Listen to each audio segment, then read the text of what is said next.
Hey, this is Megan McDuffie. I'm a video game composer, recording artist, and music producer, and you're listening to Hawaii's #1 podcast, the Kasanova podcast. Watch your step, trust your fear. The Kasanova podcast, the #1 podcast in Hawaii, is brought to you by these contributors on Patreon. If you'd like to see more content like this more often, as well as more podcasts, reviews, impressions, early access releases, live streams, and original content, then consider becoming a patron today.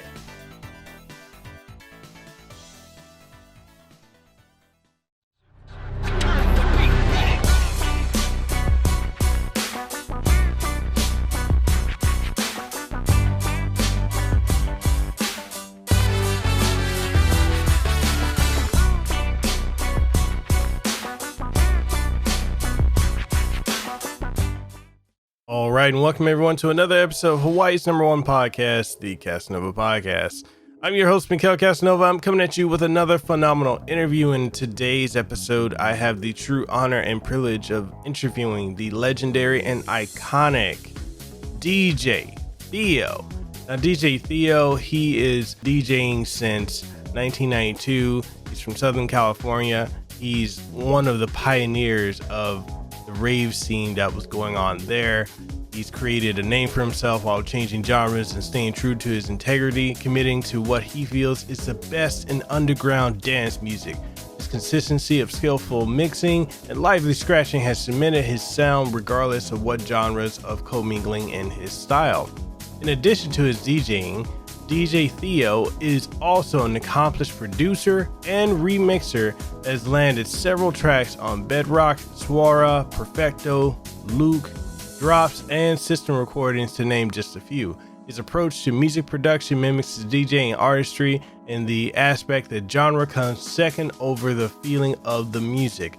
Genres and styles are split, shattered, and then reformed into songs that work on multiple dance floors.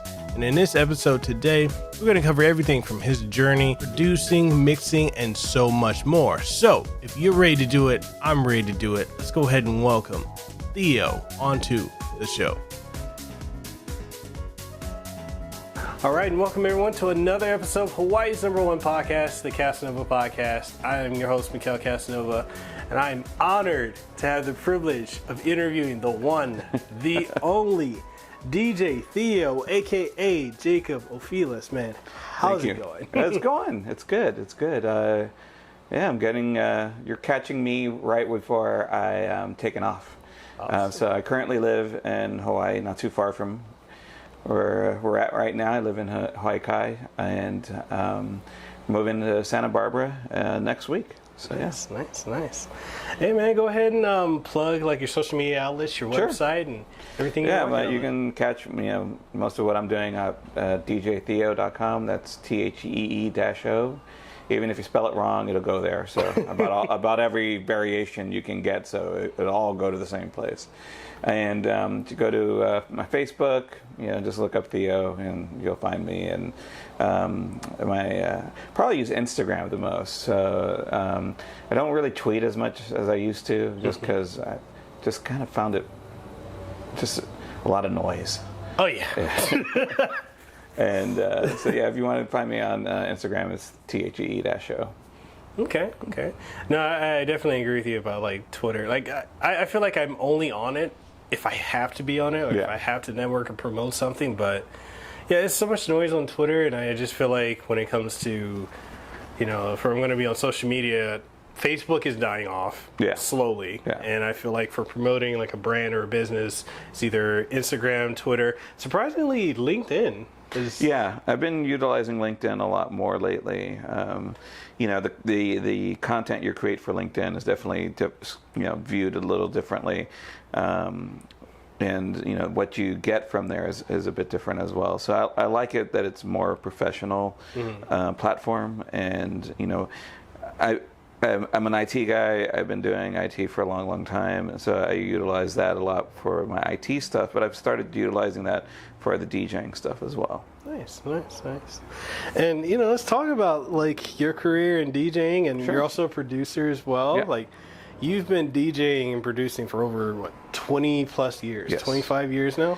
Yeah, I've been DJing. This will be my 28th year, I think. Wow. Yeah, 28th year. So, like, what, in that journey, like, how much have you seen, how much has changed in, like, music Oh, as a everything. whole? When I first started DJing raves, I was 18. Mm-hmm. And so that'll tell you I'm about 46 right now.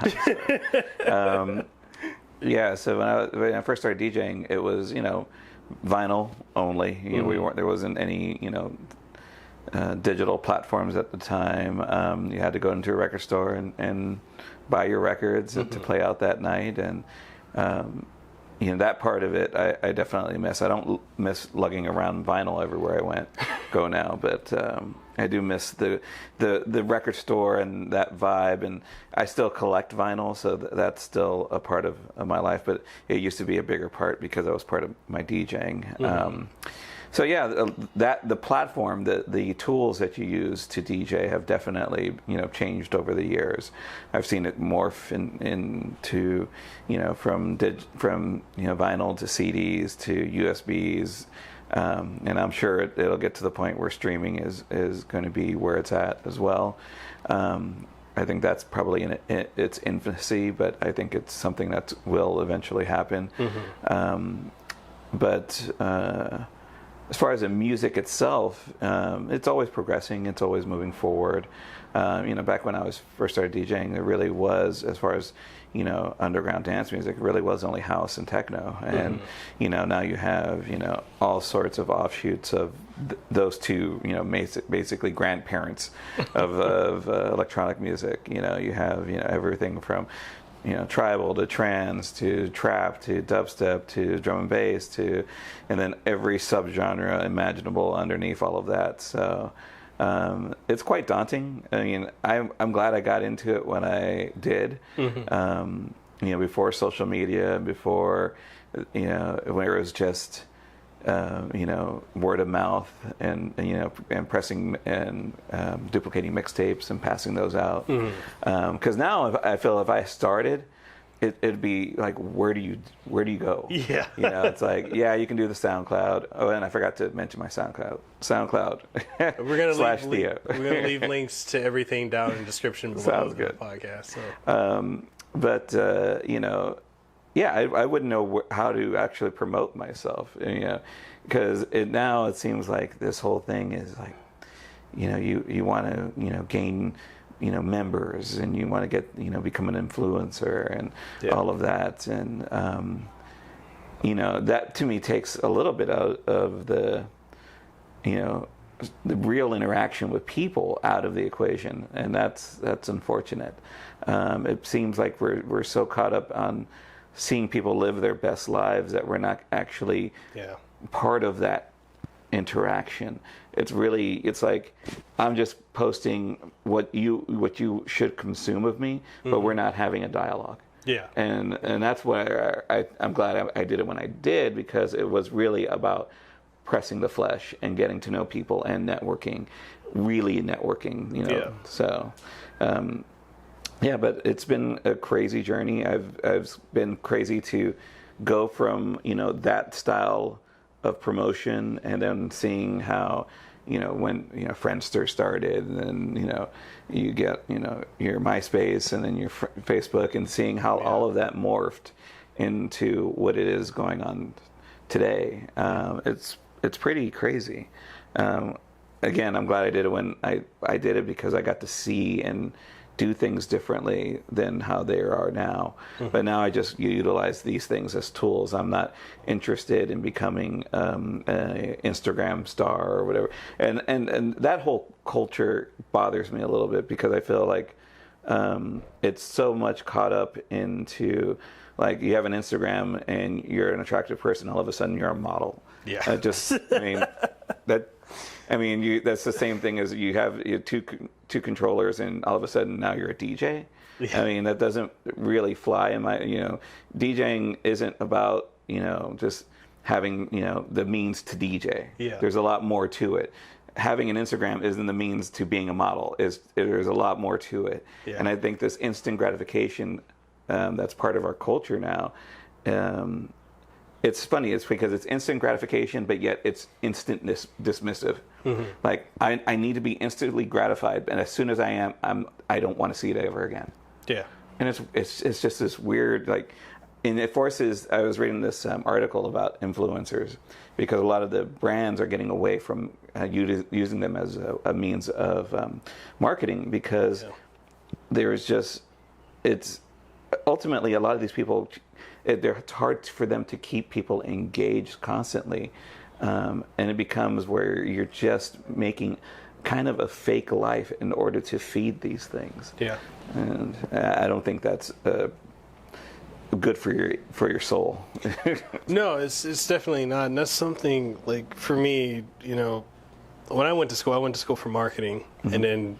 As soon as I got my degree in marketing, boom, social media, and it's like that killed that. Right, exactly. Yeah. Same with my wife. She did the same thing. Yeah. So it's like as I've been doing IT and then doing the YouTube and the podcasting and all that, and I've seen how, especially with the last almost 5 years I've been doing YouTube, how when it comes to the portrayal of how you are online, they have to portray a certain persona. Yes. and act a certain way and keep that up.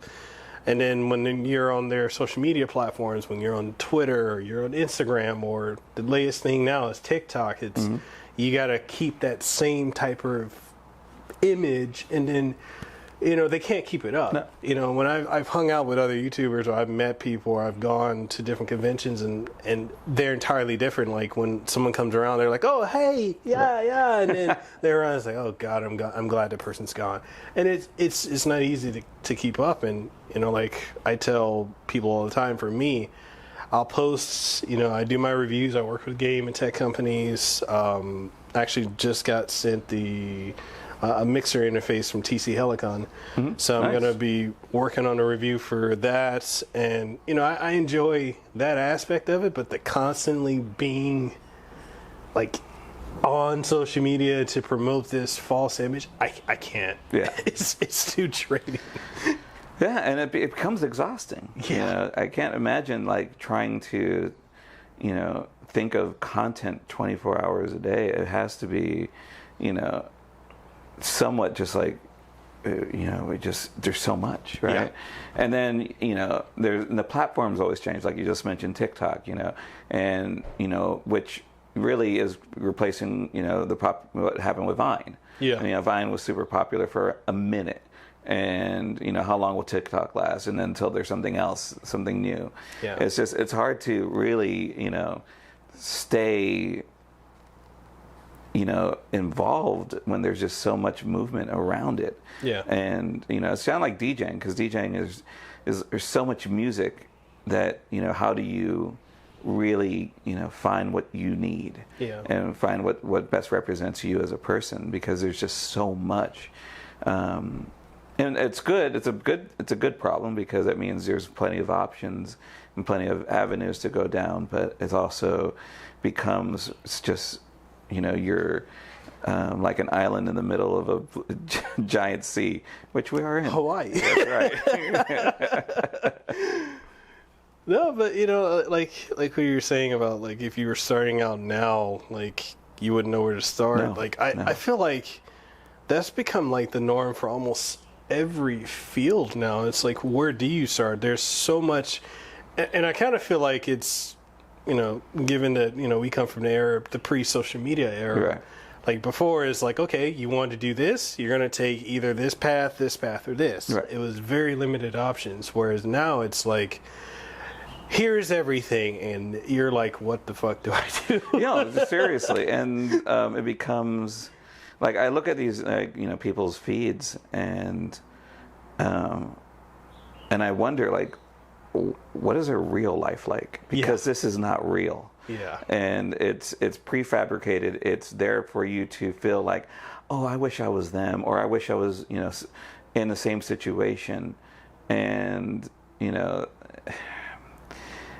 it's fake in my opinion. I mean, ultimately just be yourself. And I think it's really important for you to just, like if I don't know who you are as part of your narrative because of your social media, it's like if I can't tell what you're about in your feed, or if all your pictures are just of you, then you're not telling a story. It's narcissism. Yeah. And I don't mind pictures of food. I don't mind pictures of what you're doing, from your perspective.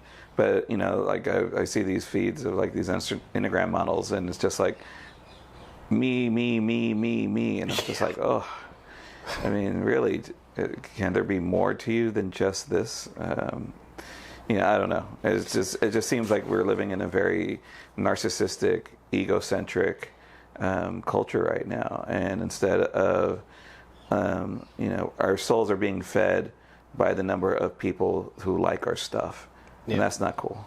And one thing like I like to say, and I'm seeing it become more and more of a reality, is we're living in a time where everyone, well, not everyone, but majority of people are looking for false validation. Yes. Like they're looking for validating themselves through how many likes, how many retweets, how many shares. Right. It's like it when I see that, like just like you're saying, like the people with all the pictures of just themselves, it's so narcissistic to the sense of it makes you wonder how lonely are people now?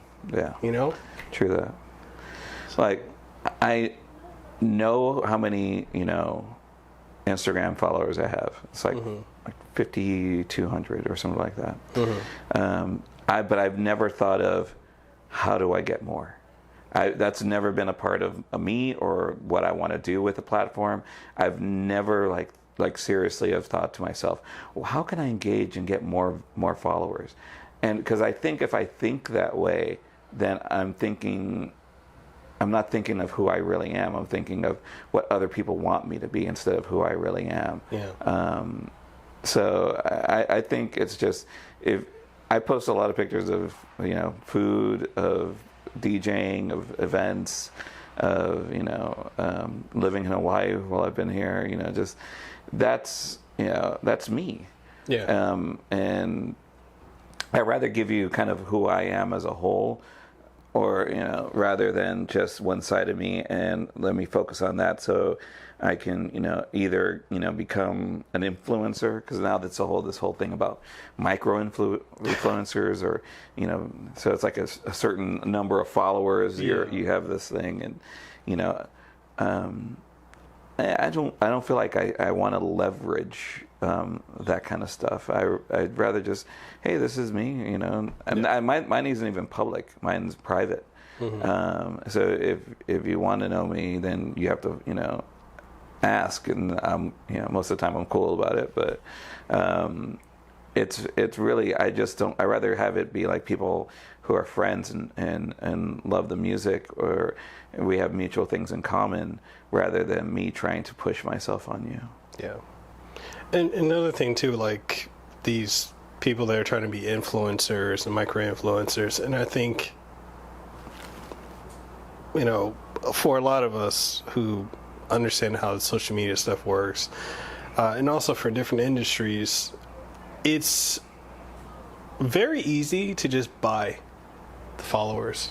Yeah. And a lot of people don't get that. Yeah, and I've seen plenty of that. I know people who have 14,000 followers, but yet 2 likes on each of their Instagram posts. I'm like, how does that equate? It's just whatever. But it's easy to tell, who's like trying to, be fake about it. It's silly. Just focus on just being a good person, and good content will follow, and you don't have to be show this fake life in order to lure people into who you are. It's funny though, because my niece is going to be turning 16 and my nephew is going to be turning 18. So they'll talk to me about oh wow, you have 5,000 followers. I'm like, I don't care. I really don't care. But it's funny how that is something that is looked upon in that generation as something to achieve, or something that to be admired. Just if you're focused on that part of your life, you're not focusing on the good stuff in your life. It's you have to go out and have a good meal, and it's worth taking a picture of. Take a picture of it. But don't be that person who needs to take a picture of everything they eat.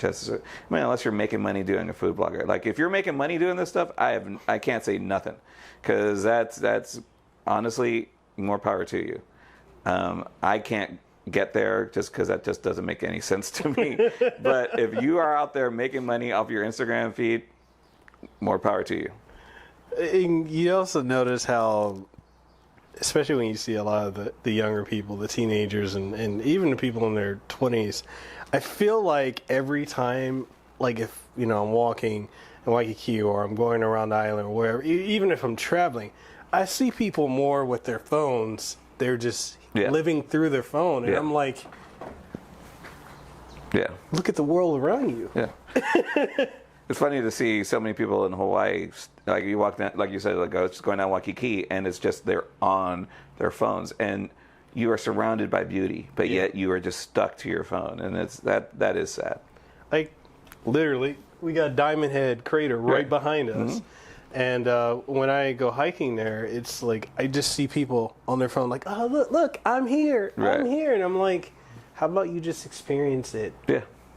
And then talk about it, and not trying to tell people what they should do. It's just, for us coming from pre-social media, it's just weird.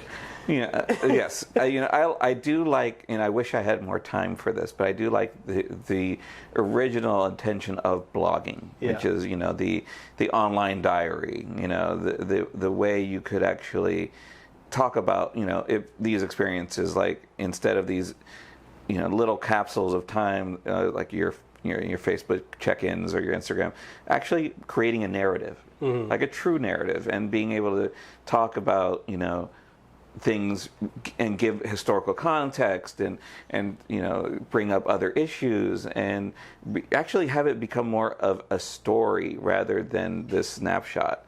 I still love like podcasts. I think I listen to podcasts all the time. I think that's a great way to approach things and get more people to engage. I want a story. I want a bigger part than just, here I am in Waikiki. Okay, great. No, I see that also. Like even when it comes to podcasting, you notice that's kind of the trend now. Like everyone wants to do a podcast now. And it's funny, like I've been podcasting for a couple of years now. Now I'm seeing like everyone's jumping in and it's like, hey, I got a podcast. I'm like, cool. What is it about? Right. What are you talking about? So the thing I'm noticing so much with podcasting, I've seen a lot of YouTubers transition over to, I've got a podcast. I've seen streamers and celebrities. Everyone's got a podcast. I'm like, that's cool. I understand. That's a trending thing. What is the narrative? What is the focus of your show? Like, for mine, it's literally organic conversations about the person, what they do, what they enjoy, how they got there, and what the audience can take away from it. And to me, that's very Hawaiian. It's getting to know people, talking story. I love that concept. Like when I first heard the term talking story, I was like, that's so cool. Yeah. It's a way of getting to know each other. And it puts story right in the front of it. Yeah. It's like, it's not a passing conversation. We're talking story. Yeah. And that's cool. So I think that in nature, you being, really you're Hawaiian. You already have that in you to, it isn't just necessarily, hi and bye. It is, let me get to know you as a person. Yeah. And I think that's very instinctive here. I think that's part of the culture here. Yeah. You can meet someone, doing anything and get to know them. Yeah. And that's really, one thing I love, because I was born and raised in LA, and people think of LA, they have their ideas of what LA is. I always tell people it's two different things. There's LA and there's Hollywood, and most people think when they think of LA, they think of the Hollywood, the people coming to try to make it for themselves, or and there's this fake, very fake aspect of humanity being as a part of the Hollywood culture. And then there's people from LA who are good people and hardworking and aren't fake. They're not, not everyone in the LA area has an angle. Not everyone's trying to push their own agenda. Yeah. And that's why I really liked coming here and living here, because in LA it's all about what you're trying to push. Here it's almost, if you were, let's say, a corporate climber or someone who wanted more, it's almost to your disadvantage being here, because you're grateful for what you have. Yeah. And you stay humble. It's interesting. I'm 46. I have an IT career, and when I got here, I thought, oh, they hired me, because I got hired from the mainland, and I worked for the state. And what I thought was, oh, they were going to bring me here because they want me to make changes. And ultimately, the first day I'm at work and I meet my boss, and she's like, oh, don't change a thing. Okay, all right. So then I realized, from a career perspective, I just committed career suicide by moving here, because there was no way for me to grow here. And especially working at the state, everyone just stays in their jobs. They don't. Yeah. No one's working on trying to get to the next rung. Everyone's just chill, which is amazing. But also at my age and where I'm at in my career, I still want to grow. Yeah. So that ultimately led me to the decision of going back to mainland, working on my career, and then maybe come back later in life when I don't have to worry about that. I told him, like, if I would have got this job in 10 years, I probably would have stuck it out, just because I was working for the state of Hawaii, got a pension. It's awesome. It just wasn't the right time for me, and I miss home, and I miss being in LA, and I miss that aspect of it, because I left my DJing career there as well. I've been fortunate enough to DJ a lot here on the islands. Like, I just was part of the Ikoma Mai Fest that just took place this past weekend. I have my good friend Miko, who throws Centered over at Next Door on Wednesday nights. I've known him for a long time. We were friends in LA, and then when he moved back here, because he's from here, he was starting stuff up, and I've been able to do some stuff with him. But it's still, it's been wonderful, and I don't want to dismiss it at all, because it's been great to have it as an outlet.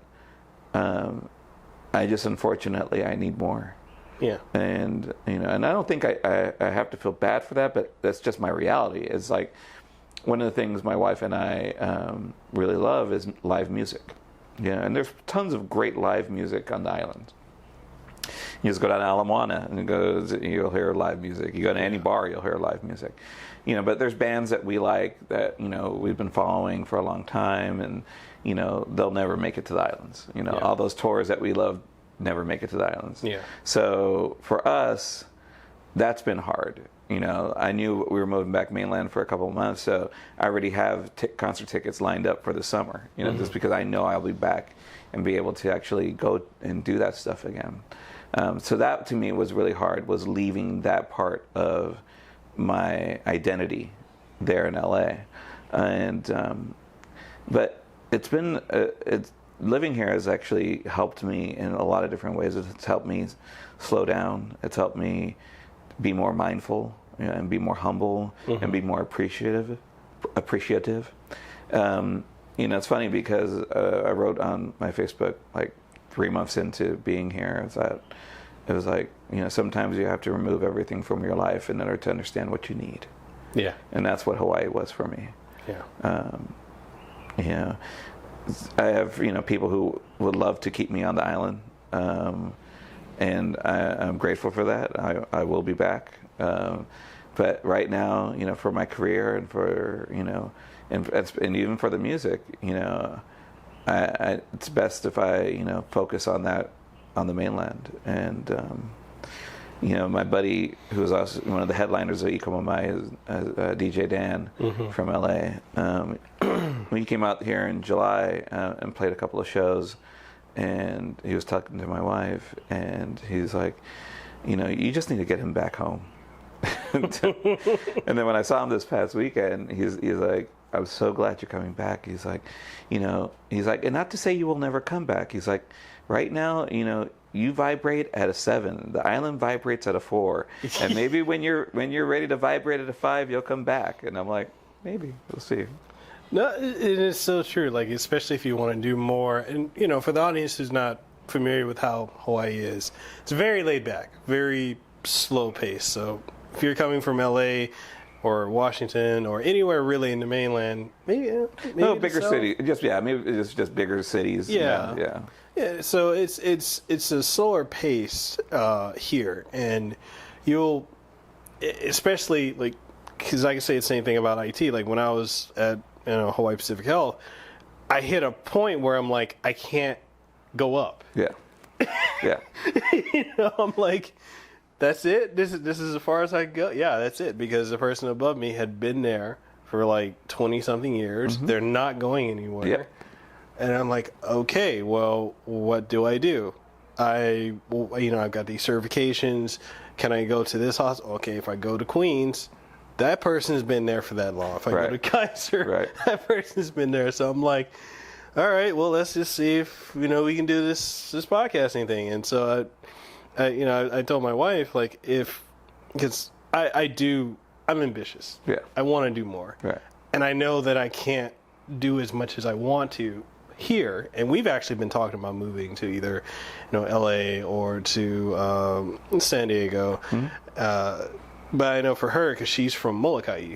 So that's even slower. Whoa. You met like one of the 15 people on that island and fell in love? Wow. So it's like, for her and I'm like, I want to go there. And she's like, yeah, I want to go. But then there's that, I don't really want to go. Well, see, and even this has to be a huge change from where she grew up, right? Yeah. Going to Honolulu is like, for some of the people on the outer islands, they're like, ooh. Yeah. It was a huge change, because I think she came out here when she started going to college about 12, 13 years ago, and it's just been, she's like, I'm still getting used to it. Right. So we went to LA last year for E3. That was like overload. Oh yeah, I can imagine. You're like, oh, yeah. Oh. So it's just like, there's a lot of people. There's a lot going on. Yeah. Yeah.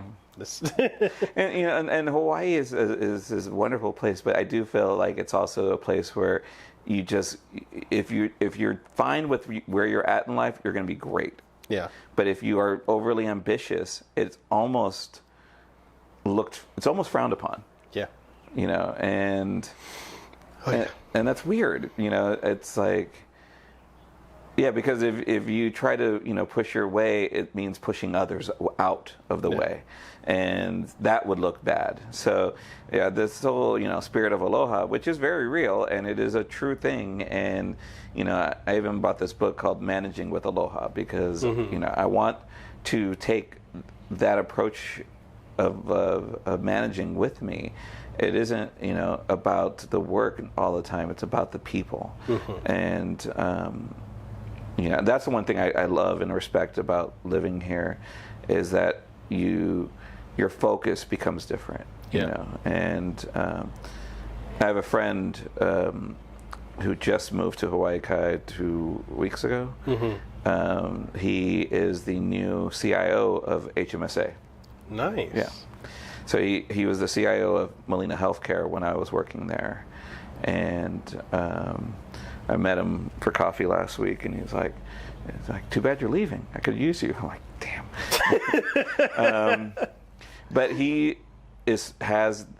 I mean, I could really tell that he will be successful in his role because of how his demeanor is and how his personality is, because that really accounts for a lot of how you will be perceived here. I got a pass because I'm brown, so people thought I was from here anyway. Yeah. And then I throw a little pigeon in, and I was like, "Oh, you local," So, but I think it's because everyone has this idea of, as soon as they visit Hawaii, like whenever you visit, like, I wonder what it'd be like to live here. And I've been coming here for 20 years. So every time I come, I would be like, I wonder. So I was here in 2006. I was in Maui, and I bought to the bookstore, and I bought a book called "So You Want to Live in Hawaii." And, that book pretty much tells you, unless don't come here unless you want to work like 3 jobs and you're a haole and you're gonna just be in tourist, you're gonna be a bartender, and that's pretty much true for a lot of people. Yeah. I was very fortunate. Where just the stars aligned. I was in Maui in 2018 on vacation. I decided to look for a job in Hawaii, and was fortunate enough to land a job, and they moved me here. So they really, they gave me no choice but to try this out. Yeah. Because if I wouldn't have, then I'd always it would be full of regret as far as, what if I would have went to Hawaii? What if, now I know. I know Hawaii is wonderful, and I know it's not for me at this moment in time. And that's cool. Yeah. But at least I know, And that's one thing I like to tell people a lot too, with the what ifs. Like, at least try it. Yeah. Because you'll know. Yeah. It's something, when I was in the hospital, especially when I would go to like the sick areas to do, programming on the phones or reinitializations on the IP phones that we had. You talk to a lot of the people that are really sick or terminally ill or the elderly, and they're like, I wish I did this. Right. I wish I did that. Right. And, for me, I probably haven't shared this with you, but, I'm 4 years in remission. I had colorectal cancer. Oh. And, going through that and going through...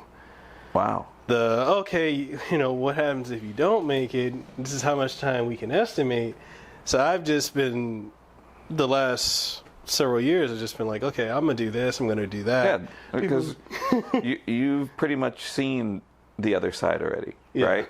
So it's like, you have to live. You have to do the things you want to do. Yeah. And I mean, it's. I'm glad you're in remission, and 4 years, you said? 4 years. So 1 more year until you can say you're cancer-free, which is awesome. Yeah. But yeah, I know that it has to be. It changes your perspective on things, right? Yeah. So, go out and do it. I did a podcast right before I actually got the job. Mm-hmm. I did a thing on YouTube where they were interviewing me because I was from a particular town and from West Covina, and it was all about talking about going after your dreams, and that just because you're older doesn't mean you don't have dreams, or just the same stuff that you dream about in your 20s is going to be different than what you dream about in your 40s, but that doesn't mean you shouldn't go after things, and you shouldn't stop people or stop yourself or have other people stop you from pursuing those things. If I would have turned down Hawaii and just to stay in California because it was comfortable, I wouldn't be a happy person. I mean, yes, living and moving to Hawaii and living here has definitely caused conflict. you can't disrupt your life like that without there being some conflict. Yeah. But that's how you grow, and you can't grow unless you place yourself in difficult situations. Yeah. Because if you just keep complacent, I wrote something recently that greatness doesn't come from a place of complacency. It's true. It's very true.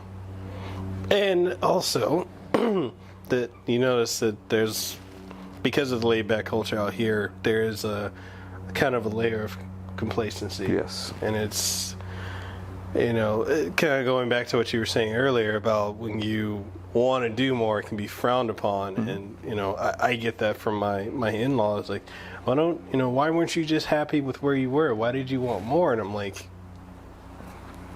I want to provide more. I want to do more. I want to see more. When we have kids, I want to be like, hey, I did this, and this, and I want you to go out there and explore. I don't want you to be like, oh, this is where I'm from, and I'm never leaving, and I'm just going to stay in my little bubble.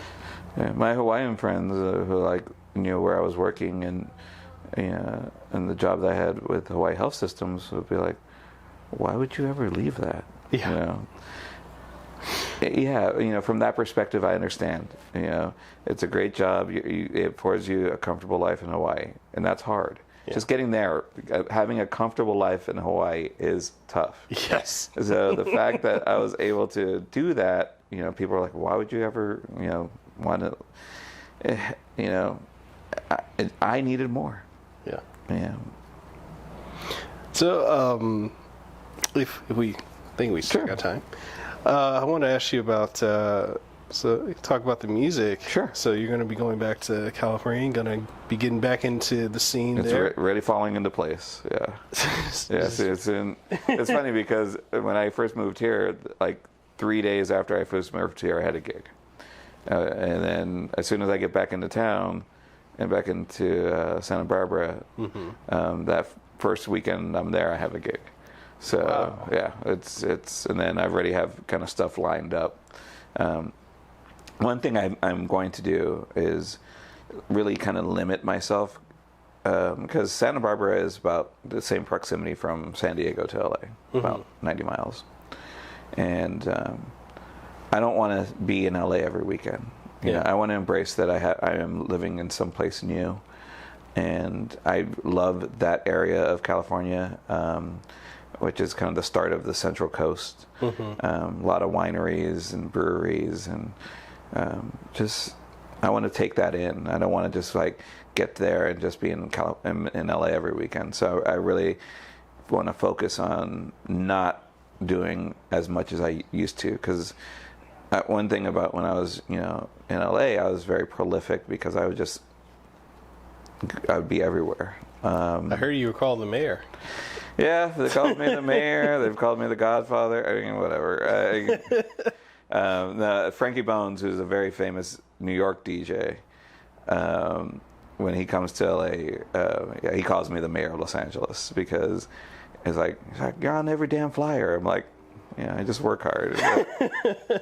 So, yeah, but I do want. I think part of what was one of the side effects that I hoped that moving to Hawaii would do for me was allow me to miss LA and allow LA to miss me.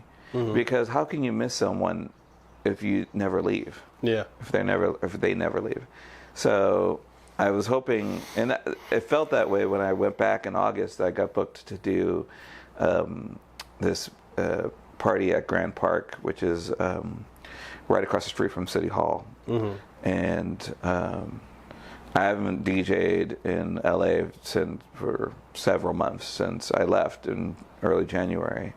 So it's been about 7 months since I've been there, and just the amount of love that I got coming back home was like,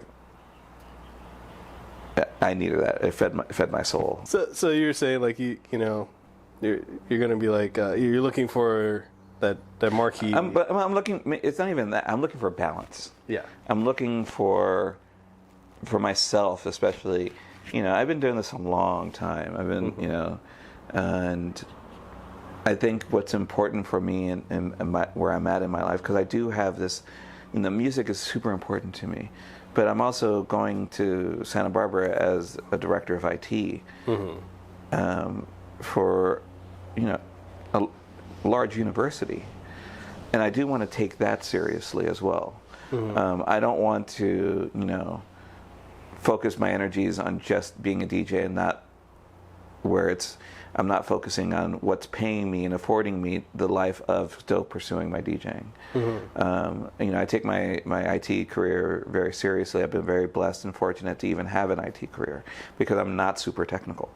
I just know how to manage technical teams. Me too. So, I got into ITIL and ITSM and really focused on that and really just kind of understood it and was able to make a career from it. So that's really, I'm fortunate. I know a lot of my peers, as far as DJs are concerned, they're still active and that's amazing that they're still being able to live off the music for that amount of time. I did it for 4 years. I lived off the music for 4 years, and it stressed me out. Yeah. Because if the party doesn't go well and then the promoter can't pay you, then I can't tell my landlord I can't pay your rent because this party got busted. So my parents are very, very different, and which is probably why they divorced when I was 2. My father has a very head in the clouds, kind of, almost hippie-ish, but not. He lives in Santa Fe, and he just has this kind of more of a freer spirit. And my mom is very, analytical and has her, how are you going to do this? And how are you going to make this happen? And, very, stable and secure. And so I've always lived my life in a way where I tell people that I have my head in the clouds while my feet are firmly planted on the ground. And that's where that's the balance for me, is to be able to go out and still enjoy this. Because, the truth is, at 46, when I was 18 when I started, I read an interview when I was 25 that stated, I don't think I could be a 45-year-old DJ. I probably have to move on at some point. And here I am, a 46-year-old DJ. So it's like, at some point, I thought there was an end game, but if it still feels good and you're still making people dance and you're still enjoying it, I want to enjoy it as long as I possibly can, because when it's gone, it's gone. Yeah. So, and that's kind of what Hawaii taught me too, because I wasn't DJing as much, and it kind of showed me it's okay. Yeah. Because I think for me, it was like, what is my identity without music? What is my identity without Theo? Can there be a Jacob without Theo? And absolutely. There's other things, there's other avenues, but I didn't know that until I came here. It really kind of, when you move to Hawaii, it forces you to slow the fuck down. Yes. So, that really showed me. I was like, okay, well, I know there is no, 5 or 6 places to DJ every week. So what do I do now? Yeah. And I tried to focusing on production, and I did bring a lot of my studio gear here. And I started working on an album that's kind of influenced by my living here. And I do plan on finishing that up shortly when I get back. And all of the song titles are Native Hawaiian. That meant something about my journey while living here. And who, I may come back. I don't know. I love Hawaii. It's hard not to love it. Plus once, for those who don't know Hawaii, Aina means land. Yeah. And but it's more than just land. It's also the spiritual kind of what ties your spirit to the land. It's more than just saying, "Oh, that piece of dirt is Aina." No, it's how you are tied to this place.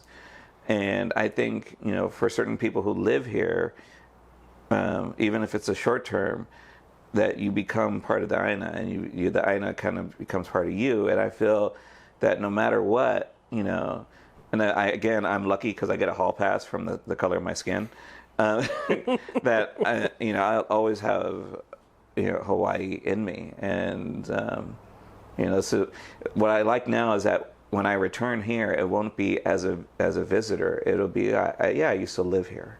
Yeah. It'll be as a former resident, and that to me is really, really cool. Cool. I guess I have about 2 more questions. Sure. And we'll go from there. But so we've got a mutual friend. Yes. Billy Nadell. So he's actually how we got introduced to one another. Yep. And some questions, like some things he was telling me. He's like, you've DJ'd like when an earthquake was happening. Yes. You've closed out a rave when the sun was coming up. Yeah. It's like, he says you've got stories, and I'm like, I'm all for stories. I want to hear some. DJing has opened. It's allowed me to travel the country. Has been able to show me different places. The first time I came to Hawaii was to DJ. Mm-hmm. Most of the times I've come to Hawaii was to DJ. So DJing has really allowed me to have very, very many unique situations and circumstances. The one that Billy was talking about as far as the earthquake, I was I think it was like 99 or 2000. I was DJing at a party in San Bernardino at this place called the Masterdome. Yeah. And it was probably like 3 or 4 in the morning, so it was getting close to when the party was going to end anyway. And all I remembered was like it felt like the stage was on rollers, like someone was pushing the stage. Yeah. And I'm like, wait, this is concrete. No one's pushing this. And then there were some flashes because outside there were some of the electricity poles were getting over, and they were charging up. Mm-hmm. And I was just like, oh. And then I stopped the music, and I realized we were having an earthquake. And it's funny because, immediately the way I look at it, we're having an earthquake. Everyone, please get the hell out. Yeah. No one wanted to fucking leave. Everyone wanted the party to keep going.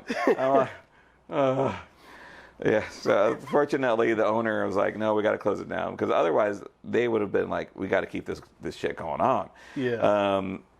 There was one time I was DJing, and this is '97.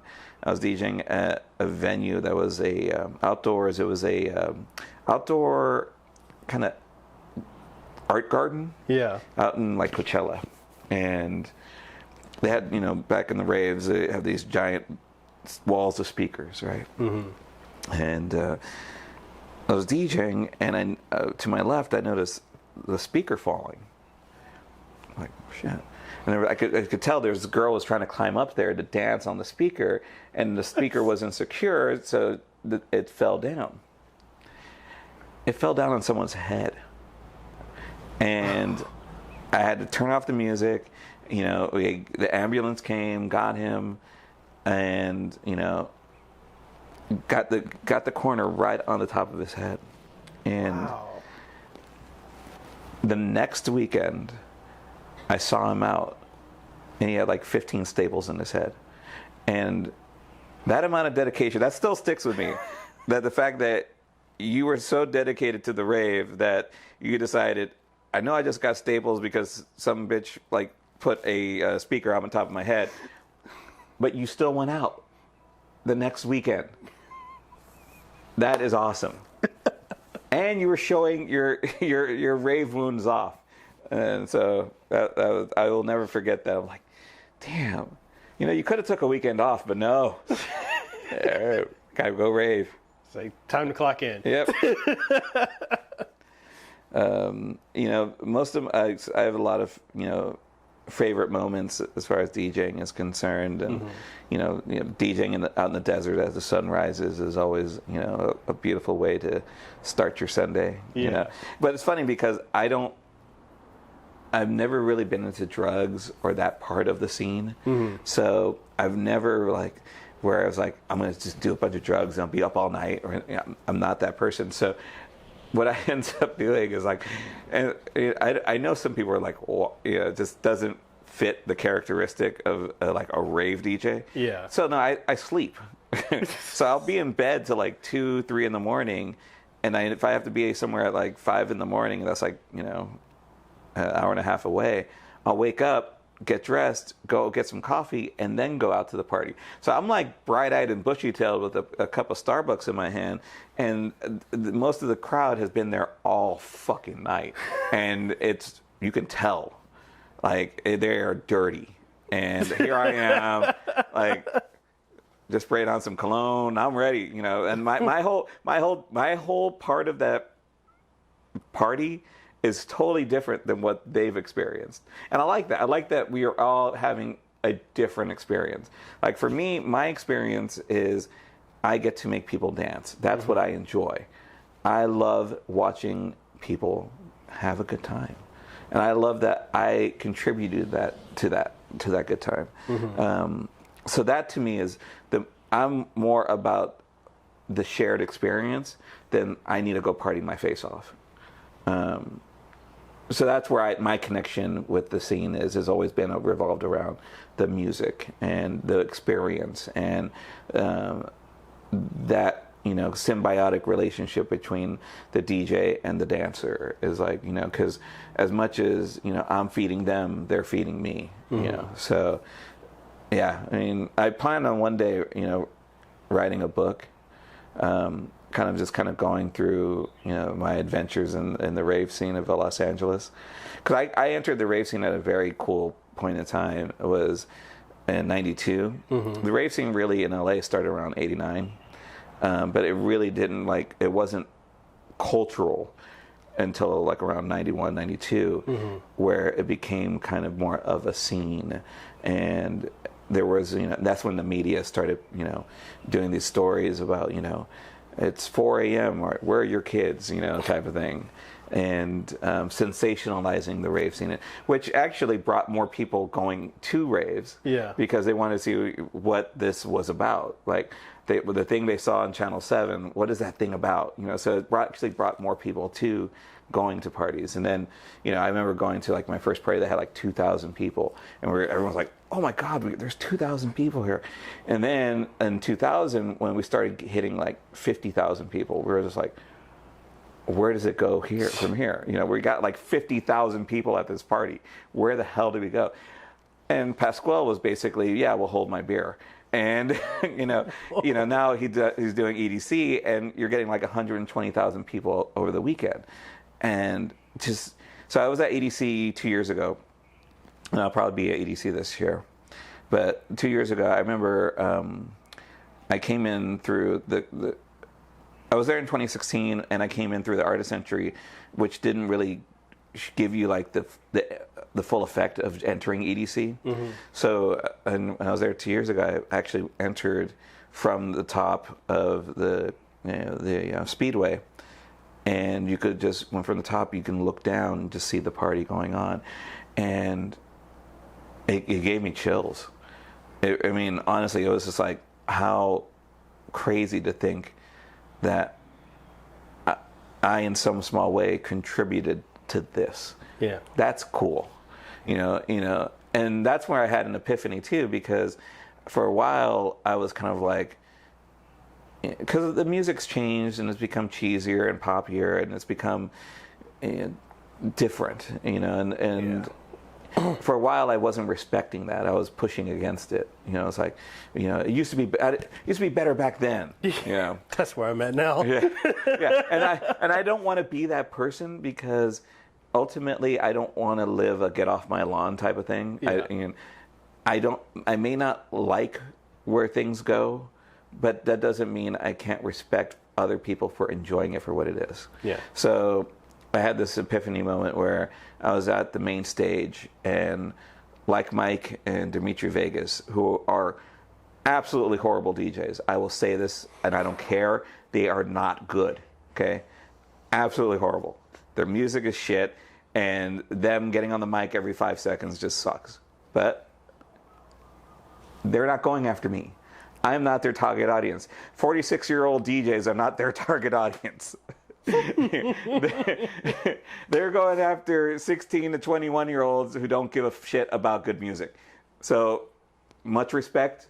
You're shit, but I respect it.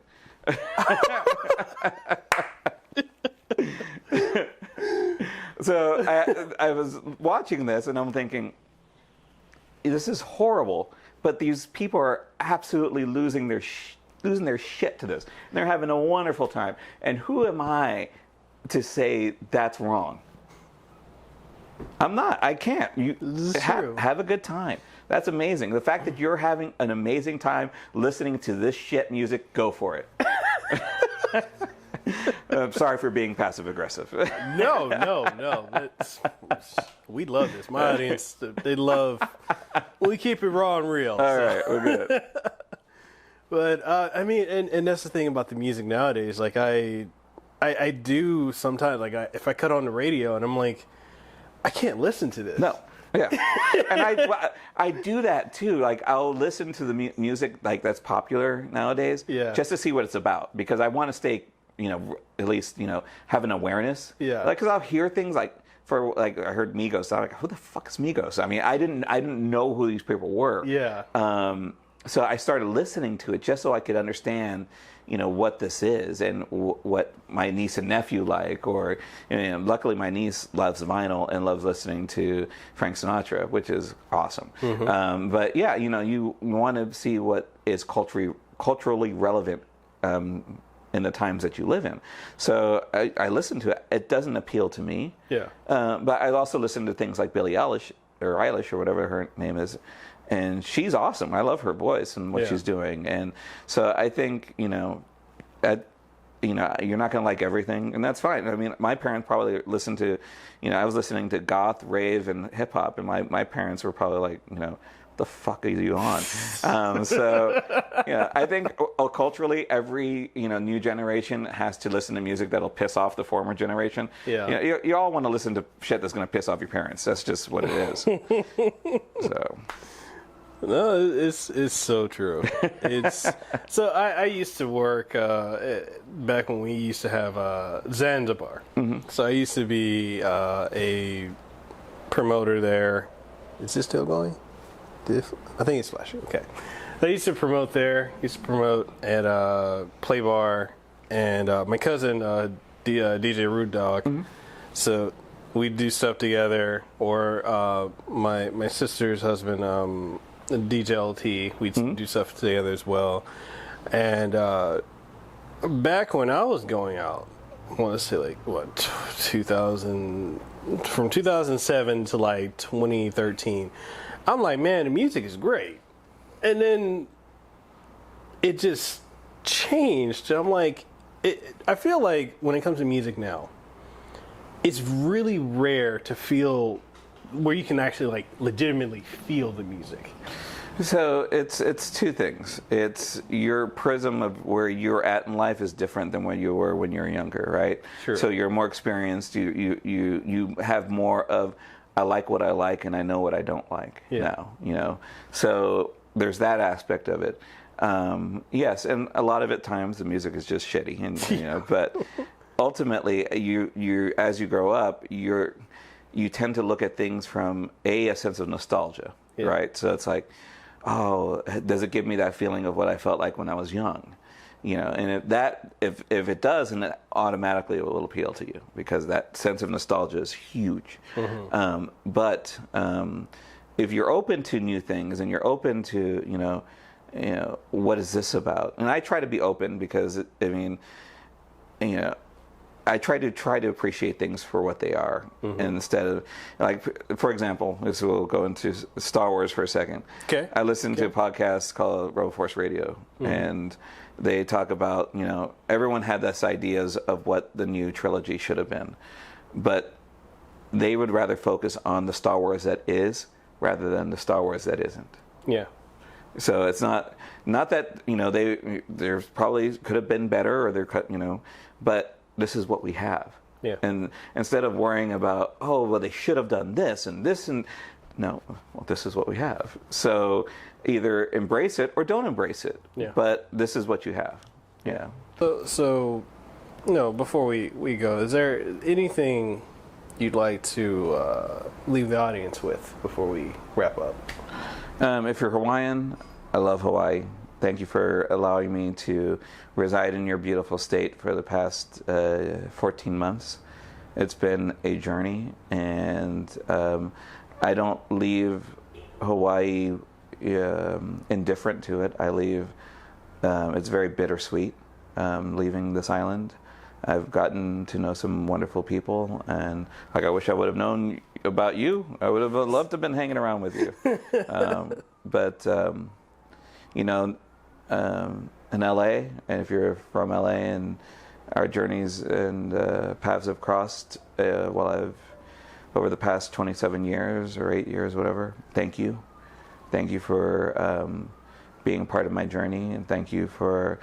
You know, I wrote recently, if at any point you ever danced to one of my sets over the past 28 years, mahalo.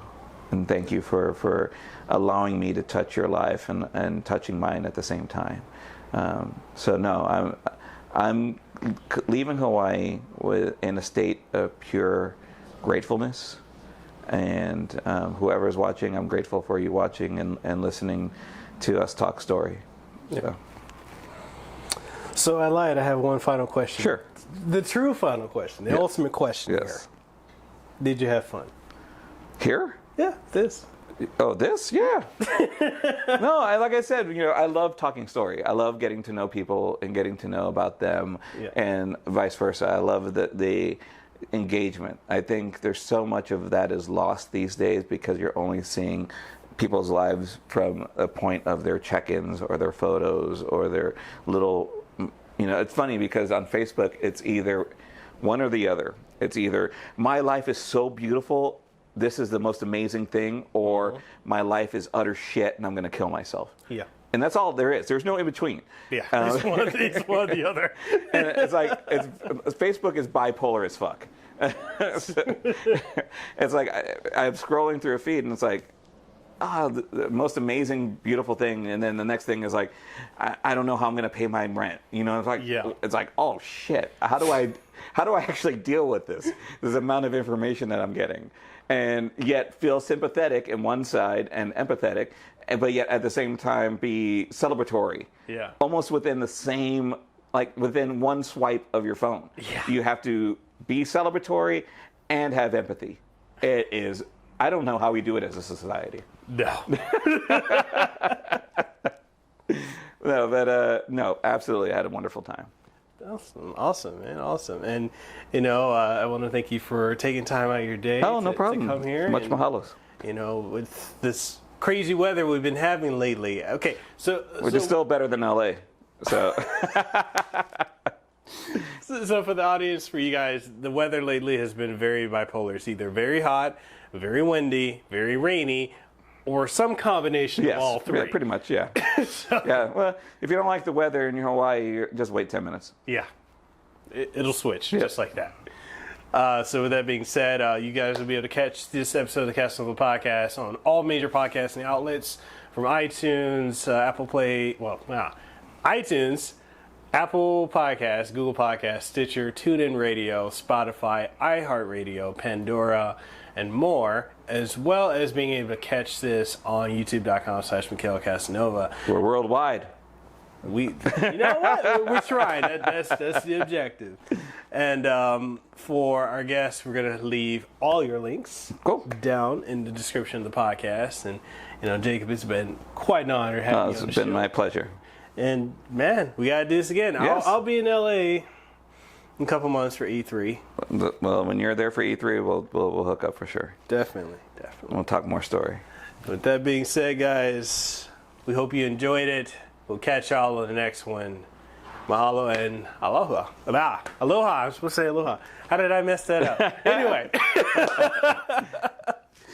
All right. Thank you guys for watching. Hey, did you enjoy this episode of the Kasanova podcast? Well, I'm sure you did. And since you did, and you're wondering where else you can find it on every podcasting outlet. Yes, that includes Apple Podcasts, Google Podcasts, Stitcher, TuneIn Radio, iHeartRadio, Spotify, Launchpad DM by Podcast One, and so much more. And the only thing I ask of you is if you truly enjoyed it, even if you didn't enjoy it, please leave a rating and tell us what you thought of it, what you like, what you didn't like, and everything in between. And also, if you're looking for video formats of this podcast and many more, you'll be able to find them on youtube.com/Mekel Kasanova, as well as on twitch.tv/Mekel Kasanova, and new episodes every single Monday morning, 8 a.m. Eastern Standard Time. So, with that being said, this is Mekel Kasanova, Hawaii's favorite YouTuber. I am signing out. You guys have a great one.